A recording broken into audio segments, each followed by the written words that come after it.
The air at the border of the shadow realm did not blow. It bruised. It was a thick, freezing mist that smelled of damp earth and ancient predatory magic. Lyra Solari stood at the very edge of the world she knew, the iron shackles biting into her wrists with a coldness that seemed to seep directly into her soul. Behind her stood the golden carriage of the Solari house, a cruel irony against the grey desolation of the Wolflands.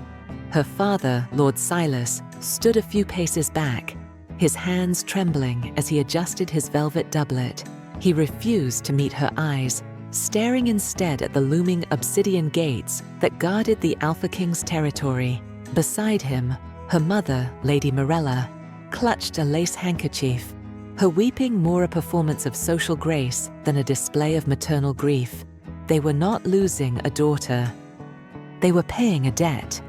To keep their precious, fragile Elara safe from the Alpha's tithe, they had dragged Lyra, the quiet one, the resilient one, to the slaughter.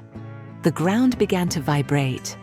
From the mist emerged a silhouette so massive it defied human proportions. Vane Drakos, the Alpha King, stepped forward. He didn't look like a monster, but his presence felt like an approaching storm. As his golden eyes locked onto Lyra's, Silas finally spoke, his voice cracking as he told the king that the deal was honored. The girl was his, if only he would leave the rest of their bloodline in peace. Lyra didn't scream. She watched the father, who had tucked her into bed for 18 years, turn his back on her, leaving her to the wolf who now loomed over her, his shadow swallowing her whole. Chapter 1. The Sacrifice. The silence that followed her father's retreat was louder than any scream Lyra could have uttered. She stood frozen, the heavy iron chains rattling softly as her body betrayed her with a violent shiver. Behind her, the rhythmic clatter of the Solari carriage grew faint, the wheels churning through the mud as her family fled back toward the sun-drenched valleys of the south. They didn't look back. Not once. To them, Lyra was already a ghost, a necessary casualty to ensure that Elara's wedding to a neighboring prince would go undisturbed. Lord Silas's final words echoed in the hollow of Lyra's chest. This is for the greater good. It was a hollow mercy, a lie told to soothe a rotting conscience. She had been the shadow child her entire life, the one who mended the tapestries while Elara wore them, the one who studied the old law while Elara danced. Now that invisibility had become her death sentence. She was the only thing the Solari house possessed that was considered expendable. A gloved hand, large enough to crush her skull, reached out from the darkness. Vane Drakos did not grab her. He merely rested his fingers on the heavy chain connecting her wrists. The heat radiating from him was staggering, a physical force that cut through the supernatural chill of the border. He moved with a predatory grace that made the very air seem to retreat. When he spoke, his voice wasn't the guttural roar she had expected. It was a low, resonant rumble that vibrated in her very marrow, sounding like grinding stone and velvet. He looked down at her, his golden eyes scanning the bruises on her arms where her father's guards had gripped her too tightly during the journey. "They gave you up quite easily," Vane remarked, his gaze shifting to the dust cloud left by the retreating carriage. There was no pity in his voice, only a cold, analytical observation. He leaned closer, the scent of cedar, snow, and something metallic, like blood on a blade, filling Lyra's senses. He asked her if she knew the price of the tithe. Lyra found her voice, though it felt like glass in her throat, and told him that she knew. She was to be the tribute, the servant to the Wolf King, a life of labor or worse, to pay for her father's failed grain taxes and broken treaties. Vane's grip tightened on the chain, not to pull her, but to still her shaking. He leaned down until his lips were inches from her ear, his breath hot against her freezing skin. He whispered that her father was a fool who didn't know the difference between copper and gold. With a sudden, violent jerk, he snapped the iron links of her shackles as if they were made of dry straw. The heavy metal fell into the mud with a dull thud. Lyra gasped, clutching her raw wrists, looking up at the man the world called a monster. He didn't offer her a hand. He simply gestured toward the dark, twisted woods of his kingdom. He told her to walk, for the Shadow Realm did not tolerate the weak, and she was about to find out if there was anything left of her once the Solari name was stripped away. Chapter 2. The Journey. The trek into the heart of the Shadow Realm was not a march, but a descent into a world where the sun was a forgotten myth. Lyra stumbled through the thick underbrush, her silk slippers, meant for ballroom floors, shredding against the jagged rocks and thorns. Vane Drakos walked ahead of her, his pace relentless, yet he never outdistanced her. He moved through the forest like a ghost made of muscle, the heavy fur of his cloak sweeping over the frost-covered ferns. Every time Lyra felt her lungs burning, every time she thought her legs would collapse, she would catch the golden glint of his eyes, watching her from the periphery. He was measuring her, weighing her worth in every pained breath she took. The forest itself seemed alive, and it was hungry. Twisted trees with bark like weeping skin leaned in close, their branches snagging at her hair like skeletal fingers. High above, the howling of wolves began, a haunting melodic sound that signaled the return of their king. Lyra's heart hammered against her ribs, a trapped bird seeking exit. She had heard stories of the Alpha's court, of how the tributes were hunted for sport in these very woods. She waited for him to shift, to grow fur and fangs and end her misery. But Vane remained in his human form, a towering shadow of a man who seemed to command the very shadows to part for them. Hours bled into a blur of exhaustion. The air grew thinner and colder as they climbed the craggy ascent toward the peaks where the Alpha's fortress sat like a crown of obsidian. As they crossed a narrow stone bridge over a roaring black-watered gorge, Lyra's foot slipped on a patch of ice. She gasped, her body tilting toward the abyss, the wind whistling a death song in her ears. Before she could scream, a hand like a vice clamped around her waist. Vane hauled her back against his chest with effortless strength. For a heartbeat, she was pressed against him, feeling the thunderous, steady beat of a heart that felt too powerful for a human chest. He didn't release her immediately. He looked down at her, his face a mask of stern angles in the moonlight. He told her that in this land, the earth would try to swallow her just as her family had. He whispered that if she wanted to survive the night, she had to stop looking back at the border and start looking at the path in front of her. Lyra looked into his eyes and saw not a monster but a mirror. He was as lonely as the mountain they climbed. When he finally let go, Lyra didn't stumble. She straightened her back, ignoring the blood trickling from the scratches on her legs. As they reached the massive iron-bound doors of the fortress, the heavy gates groaned open. A legion of warriors, eyes glowing with the inner fire of the wolf, stood in silent formation. They were terrifying, a sea of predators waiting for their king's command. Vane didn't lead her to the servants' entrance or the kitchens. He led her straight through the great hall, past the snarling statues of ancient alphas. Lyra felt the weight of 1,000 stares, the silent questioning of why the king had brought a broken, mud-stained human into the sanctum of the pack. She expected a cell. She expected the cold floor. Instead, Vane stopped before a set of towering doors carved from white bone and told the guards that the girl was to be bathed and fed, for she was not a prisoner, but a guest of the crown. Chapter 3. The arrival at the Obsidian Castle. The chamber Lyra was ushered into felt less like a room and more like the inside of a dark jewel. Walls of polished black stone reflected the flickering orange light of a massive hearth, and the air carried the scent of sandalwood and burning pine. A bath had been prepared, the water steaming and infused with oils that smelled of the deep forest. Lyra stood in the center of the room, her breath hitching as the doors clicked shut behind her. She was alone, but the silence of the castle felt heavy. as if the very stones were listening to the frantic beating of her heart. She approached the water, peeling away the ruined silk of her dress. The fabric was stained with the mud of the border and the tears she had shed in secret. As she stepped into the warmth, the heat stung her scraped skin. But it also began to melt the ice that had settled in her marrow.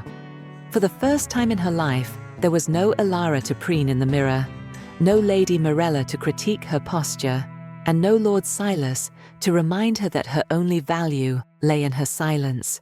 In the heart of the monster's lair, she found a strange, terrifying sort of freedom. When she emerged, she found a garment laid out on the bed, a gown of heavy midnight blue velvet, trimmed with the fur of a silver fox. It was not the light, gossamer clothing of the South. It was armor disguised as fashion. As she pulled it on, the weight of the fabric felt like a promise of protection. She caught her reflection in a tall, silver-backed mirror and froze. The girl staring back looked hollow-cheeked and haunted. But her eyes, the Solari gold that her parents had always called a curse, glowed with a new fierce light. She looked like a creature of the shadow realm. A soft knock preceded the entry of an elderly woman with silver hair and eyes that held the same predatory sharpness as the warriors in the hall. She did not bow, but she dipped her head in a sign of wary respect. She informed Lyra that the king was waiting for her in the solar, and that he did not like to be kept waiting.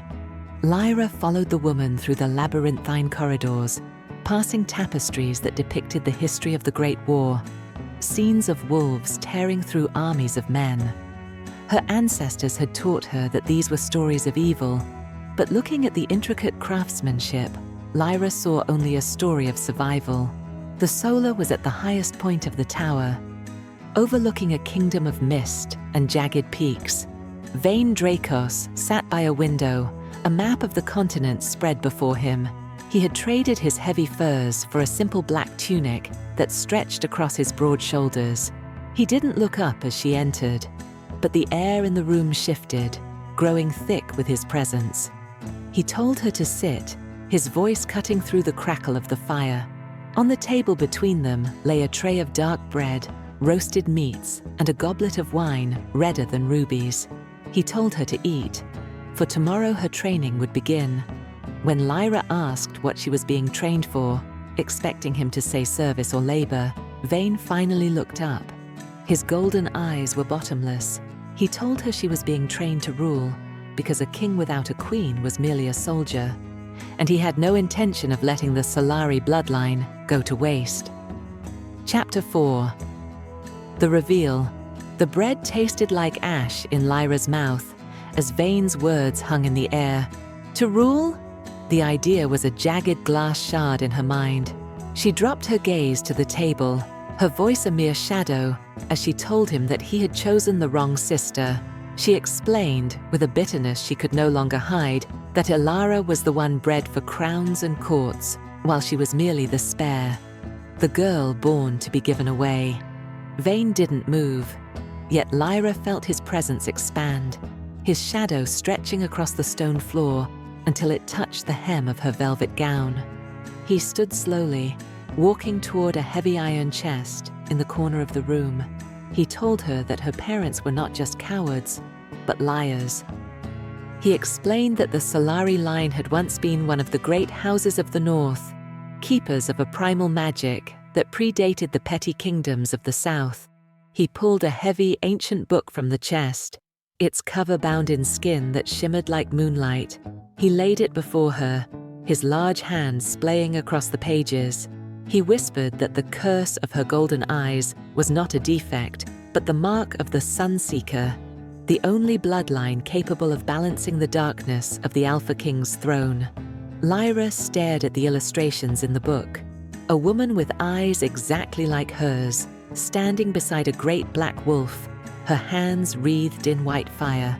Vane's voice dropped to a low, dangerous rumble as he confessed the truth of the sacrifice.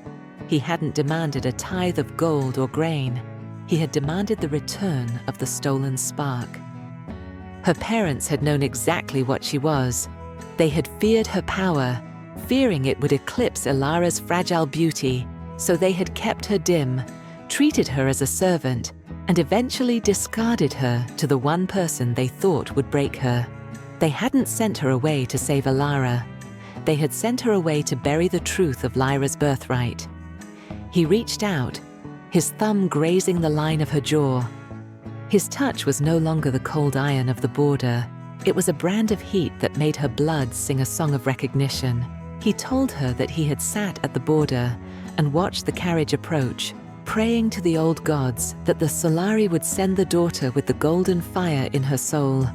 He told her he had no interest in her sister, a girl who would wither in the first frost of the north. He wanted the girl who had survived 18 years of neglect with her spirit intact. Lyra felt a strange, terrifying power stir in the pit of her stomach, a warmth she had spent a lifetime trying to suppress. She looked at Vane, seeing the lethal sincerity in his gaze. He wasn't asking her to be his servant. He was telling her she was his equal. He reached into the chest once more and pulled out a circlet of white gold, set with a single, glowing amber stone. He didn't place it on her head. Instead, he set it on the table between them, the metal ringing against the wood. He told her that she could choose to be a guest until the spring and then leave, or she could pick up the crown and learn to burn so bright that no one would ever dare look down on her again. Chapter 5. The first lesson. The circlet lay on the table, a silent challenge that seemed to pulse in time with Lyra's quickened heartbeat. For 18 years, she had been told to shrink, to quiet her voice, and to dim her light so that others could shine. To reach for the crown felt like reaching for a blade. It was dangerous, and it would change her forever. Vane watched her with the stillness of a predator, his golden eyes unblinking. He told her that power was not a gift given by parents or kings, but a fire stolen from the heavens, and if she did not claim it, it would eventually consume her from the inside out. With trembling fingers, Lyra reached out. The moment her skin brushed the white gold, a jolt of pure, searing energy surged up her arm. It wasn't the cold bite of the shackles, it was a homecoming. The amber stone flared with a brilliant solar light, casting long, dancing shadows against the obsidian walls. Lyra gasped, her head snapping back as her vision blurred with gold. She saw flashes of the forest, the mountains, and the ancient wolves, all of them bowing not to Vane, but to the light she held within. When the light faded, she was gasping for air, her hand clamped tight around the crown. Vane's expression didn't soften, but a spark of something like pride flickered in his gaze. He told her that the first lesson of the Shadow Realm was that nothing was free, not even the air she breathed. He led her out of the solar and down to the training grounds, a vast stone amphitheater open to the biting night sky. The air was thick with the scent of sweat and iron as warriors sparred in the dim light. Vane stepped into the center of the ring and gestured for her to follow. He told her that her family had kept her weak by making her believe she was fragile, but here, fragility was a death sentence. He handed her a practice blade, the wood heavy and balanced. He didn't go easy on her. He moved with a terrifying fluidity, forcing her to parry, to move, and to find her center amidst the chaos. Lyra's muscles ached, and her lungs screamed for mercy, but every time she felt like falling, she remembered the way her father had turned his back. She remembered Elara's pitying smiles. That memory became a fuel, a dark ember that she fanned into a roar. She stopped retreating and began to strike back, her movements clumsy but filled with a desperate, burgeoning strength. By the time the moon reached its zenith, Lyra stood panting, her hair damp with sweat and her velvet gown stained with the dust of the ring. Vane stood before her, his own breath steady, not a single hair out of place. He reached out and tucked a stray lock of hair behind her ear, his touch lingering. He told her that she was no longer the girl from the southern valleys. He whispered that she was a daughter of the sun, forged in the heart of the wolf's den, and that soon The world would tremble at the sound of her name. For the first time, Lyra didn't look away from his gaze. She looked right back, and for the first time, she smiled. Chapter 6. The Slow Burn. The weeks that followed were a blur of iron and ink. During the day, Lyra pushed her body to the breaking point in the training pits, her skin bronzing under the harsh northern sun, and her hands growing calloused from the hilt of a sword.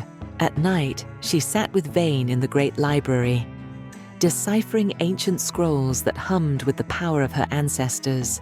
The distance between them, once a vast canyon of fear and suspicion, began to narrow into something far more dangerous. It was a magnetic pull, a slow burn tension that crackled in the air whenever they shared a space. Vane was a demanding teacher, but he was also her most fervent protector. He guided her hands as she learned to channel the golden light dormant in her veins, his large, warm palms steadying her trembling arms. One evening, as the first snow of the season began to drift past the windows, Lyra managed to conjure a sphere of pure, blinding sunlight between her palms. The warmth it radiated was a stark contrast to the eternal winter of the Shadow Realm. Vane watched the light reflect in her eyes, his usual mask of stoic indifference slipping for a fraction of a second. He told her, in a voice like gravel and silk, that she was becoming the very sun he had spent his life searching for. The intimacy of their shared solitude began to change. It was found in the way Vane would wordlessly drape his fur cloak over her shoulders when the mountain chill grew too sharp. It was in the way Lyra would linger near him, no longer flinching at his sudden movements, but instead seeking the steadying heat of his presence. One night, as they stood on the ramparts watching the aurora dance across the sky, Lyra asked him why he had never taken a queen before. Vane looked out over his kingdom, his profile sharp against the shimmering green lights. He confessed that he had never met a woman who didn't fear the beast within him, until he met the girl who carried a fire that could tame it. The tension reached a breaking point when Lyra, emboldened by her growing power, reached out to touch the jagged scar that ran across his collarbone, a remnant of a battle fought long ago. Vane's hand shot up, catching her wrist, but he didn't pull away. Instead, he drew her closer until she could feel the frantic, heavy thud of his heart against her chest. The air between them grew thick, charged with a hunger that had nothing to do with blood or crowns. He told her that he was a monster made of shadows and teeth, and Lyra whispered back that she was a daughter of the sun, and she was no longer afraid of the dark. Their first kiss was not a gentle thing. It was a collision of two storms. It tasted of salt, pine, and a desperate, long-awaited recognition. In that moment, the bargain made at the border was forgotten. She was no longer a tithe or a sacrifice, and he was no longer just a terrifying king. They were two halves of an ancient power finally clicking into place. But as Lyra pulled back, breathless and glowing with a faint internal light, the heavy warning bells of the fortress began to toll. A scout had returned from the southern pass with news that shattered the peace. The Solari banners had been spotted at the border, accompanied by an army of iron. Her past was coming to reclaim her, and this time they weren't coming for a sacrifice. They were coming for a queen. Chapter 7. The Unexpected Visit. The gates of the obsidian fortress ground open, not to the sound of war horns, but to the frantic, high-pitched heraldry of the south. Lyra stood on the high balcony, her hand resting instinctively on the hilt of the dagger Vane had gifted her. Below, in the courtyard, a familiar golden carriage sat mired in the grey slush of the north. It looked gaudy and fragile, like a hothouse flower dropped into a glacier. To her shock, it was not an invading general who stepped out, but her mother, Lady Morella, and her sister Elara. They looked smaller than Lyra remembered, huddled in silks that were useless against the biting wind. Vane stood behind Lyra, his presence a silent, looming shadow of support. He didn't speak, leaving the choice of how to receive them entirely to her. As Lyra descended the stone stairs, her velvet skirts snapping in the wind, she saw the moment her family recognized her. Elara let out a small, strangled gasp. The sister she had left behind had been a pale, flickering candle. The woman walking toward them now was a bonfire. Lyra's skin held a healthy, sun-kissed glow despite the winter, and the way she carried herself, with the effortless lethargy of a predator, made the Solari guards take a step back in primal fear. Lady Morella rushed forward, her face a mask of practiced, tearful joy. She reached out to take Lyra's hands, but Lyra remained as still as a statue, letting her mother's fingers brush against the cold air instead. Morella began to speak in a rushed, frantic trill, claiming that they had made a terrible mistake, that the debt had been forgiven by the Southern High Council, and that they had come to rescue her from the clutches of the Wolf King. She spoke of Elara's loneliness and the empty seat at the dinner table, her voice dripping with a saccharine poison that Lyra finally saw for what it was, a manipulation born of desperation. Lyra looked past her mother to Elara, who was staring at the white gold circlet resting on Lyra's brow with a mixture of envy and terror. It became clear in that moment why they had truly come. The southern kingdoms had heard rumors of the Sunseeker's awakening. They had realized that the expendable daughter was actually the key to a power they could no longer control. They hadn't come to save her. They had come to bring their weapon back to its cage. When Elara stepped forward, her voice trembling as she begged Lyra to come home so they could be sisters again, Lyra felt a cold, sharp laugh bubble up in her chest. She looked up at Vane, who was watching the scene from the shadows of the great arch. Then she looked back at the family, who had shackled her and handed her to a stranger to save their own skins. Lyra's eyes began to glow with a faint amber light, the snow around her feet beginning to melt into steam. She told them, her voice steady and echoing against the stone walls, that Lyra Solari had died at the border the day they turned their backs. She told them that the woman standing before them was the queen of the Shadow Realm, and that if they wanted a sacrifice, they should have looked in the mirror. She didn't wait for their reply. She turned her back on them, just as they had once done to her, and commanded the guards to show the visitors to the cold guest quarters, not as royalty, but as supplicants. Chapter 8. The final confrontation. The night did not bring rest, but the stench of betrayal. Under the shroud of a moonless sky, the supplicants revealed their true colors. Lord Silas had not sent his wife and daughter alone. He had used them as a distraction to mask a strike team of Southern Inquisitors who had infiltrated the lower tunnels. As the fortress slept, the sound of exploding stone shattered the silence. Lyra was thrown from her bed as the ground buckled. Her parents hadn't come to bring her home. They had come to assassinate the Alpha King and reclaim her by force, believing that if they killed the wolf, the tamed lamb would have no choice but to return to her shepherd.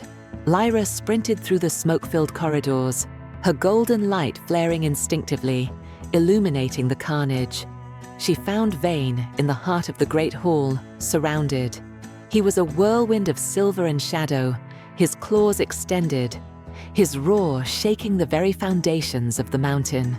But the Inquisitors were armed with silver-webbed nets and dampening stones meant to nullify his magic. Just as a southern blade was raised to strike Vane's exposed throat, Lyra let out a scream that wasn't a cry for help, but a command of war. The air in the hall ignited. Lyra's power, no longer a flickering spark, erupted in a tidal wave of solar heat. The Inquisitors were thrown back by the sheer force of her radiance, their armor glowing red-hot. She stepped into the center of the fray, her eyes no longer just gold, but burning like twin stars.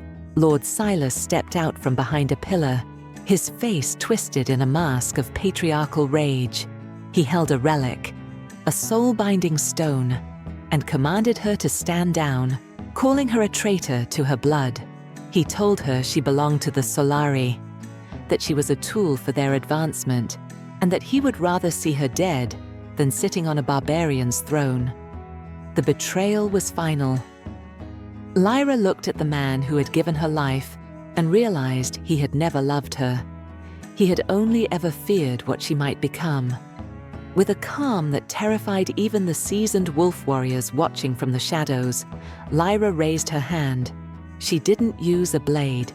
She reached into the very center of the soul-binding stone Silas held and turned its power back on him. The stone shattered, the backlash sending her father to his knees. She stood over him, her shadow cast long and terrifying by her own light, and told him that the only blood she recognized was the blood she had spilled for her new home. Vane rose behind her, bloodied but unbowed, his hand resting on her shoulder as they faced the remnants of the southern invaders together. The prey was gone. The hunters had become the gods of the mountain. Chapter 9. The Victory. The dawn that rose over the Shadow Realm was unlike any the North had ever seen. The thick eternal mists that had guarded the obsidian fortress for centuries were burned away by a sun that felt close enough to touch. In the courtyard, the remnants of the Southern Strike Team lay disarmed and broken, their golden banners trampled into the blood-stained slush. Lord Silas and Lady Morella stood bound in the very same iron shackles they had once forced upon their daughter, their faces pale with the realization that the world they knew had been irrevocably reshaped. Lyra walked toward them, her midnight blue gown trailing over the frost. Beside her walked Vane, his presence no longer a threat to her, but a dark anchor to her brilliant light. She did not look at her parents with hatred. Hatred required a passion she no longer felt for them. Instead, she looked at them with the cold, distant clarity of a queen observing a nuisance. Elara cowered behind her mother, her golden beauty eclipsed by the raw celestial power radiating from Lyra. Lord Silas tried to speak, his voice a pathetic rasp as he attempted one last plea for family loyalty. Lyra silenced him with a single sharp gesture. She told him that loyalty was earned in the dark, not demanded in the light. She announced her first decree as queen. The Solari lands were to be annexed as a protectorate of the Shadow Realm. Her parents were to be stripped of their titles and exiled to the furthest reaches of the southern coast, where they would live as the commoners they had so long despised. They had sought to use her as a bridge to power. Instead, they had become the stones she stepped over to reach her throne. As the guards dragged the screaming Silas and the weeping Morella toward the gates, Lyra turned to Vane. The Alpha King reached out, his fingers tracing the line of the white gold circlet that now sat firmly upon her brow. He didn't say a word, but the look in his golden eyes was a vow. He had promised her a kingdom, but she had given him a future. Together, they turned and walked back into the great hall, where the wolfkin stood in a deafening salute, their howls rising to meet the morning sun. The story of the sacrificed daughter ended that day, and the legend of the Sun Queen began. Lyra Solari had been sent to the wolves to be devoured, but she had found her pack, her power, and her king. As she took her seat on the obsidian throne, her hand entwined with Vane's, she looked out over the vast, rugged beauty of her new home. She was no longer a ghost or a spare. She was the light that governed the shadows, and for the first time in her life, she was exactly where she was meant to be.